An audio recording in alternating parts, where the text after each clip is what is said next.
just to see the extraordinary work that's being done to get to a place where, as President Biden has said, Africa feeds itself. And actually, more than itself, a place where Africa feeds the world. And that is not only very possible, I'm convinced that it can happen.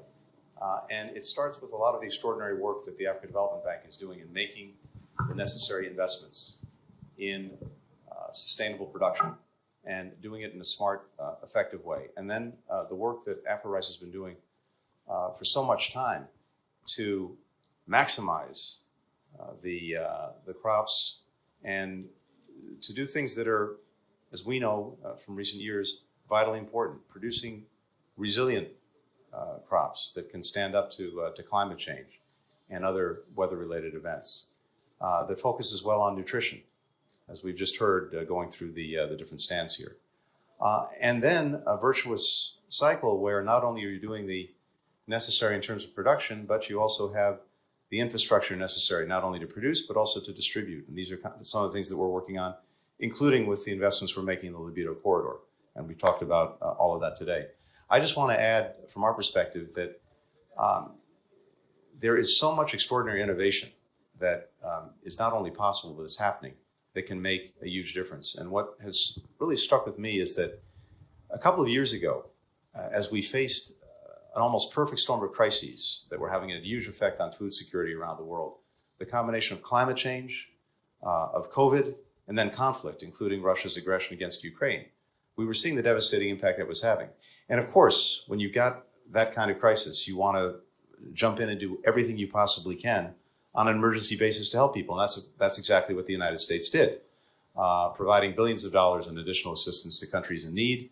We're by far the #1 donor to the World Food Program. We are honored as well to be one of the closest partners to the African Development Bank.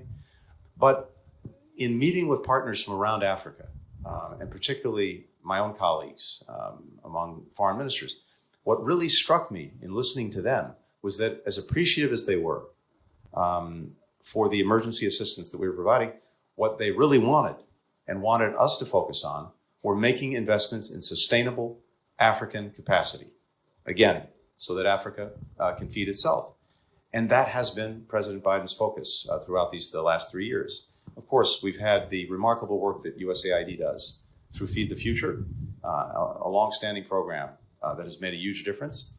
But what we're also doing is adding new elements to that. And the one that we're focused on now is something we call a Vision for Adopted Soil and Crops, or VAX.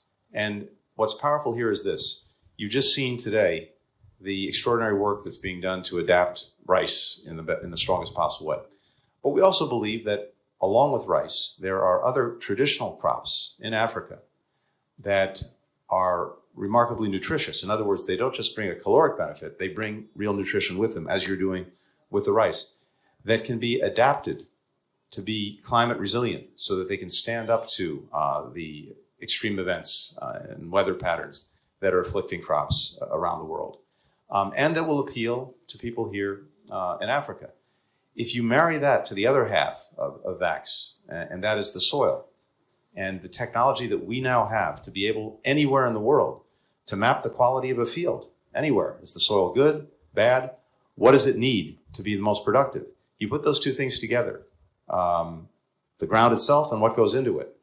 That is how you have a totally new picture in productive capacity, and one that I think is particularly adapted to Africa. So we bring all this together in a way that I believe, and President Biden believes, can raise productive capacity throughout Africa in ways that we haven't seen before, and that can bring Africa to the point not only of self-sufficiency, but of feeding others. This has so many of the other virtues that we talked about just listening to our colleagues as we went around the stands, in terms of employment, in terms of economic activity, in terms of the impact on other related businesses, including bringing women into the workplace.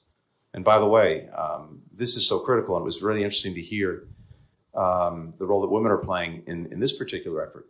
We know that if women around the world were working on parity with men in the workplace, that is, if you had equal participation by women in the global workplace, you would add $28 trillion to the global economy. That's incredibly powerful. So all of these things create a virtuous cycle, and answers one of the most, maybe the most profound need that we have, because as President Biden said, if you can't feed your child, nothing else really matters. We see this here. We see this in the remarkable programs the African Development Bank is doing, and we're grateful to be a partner.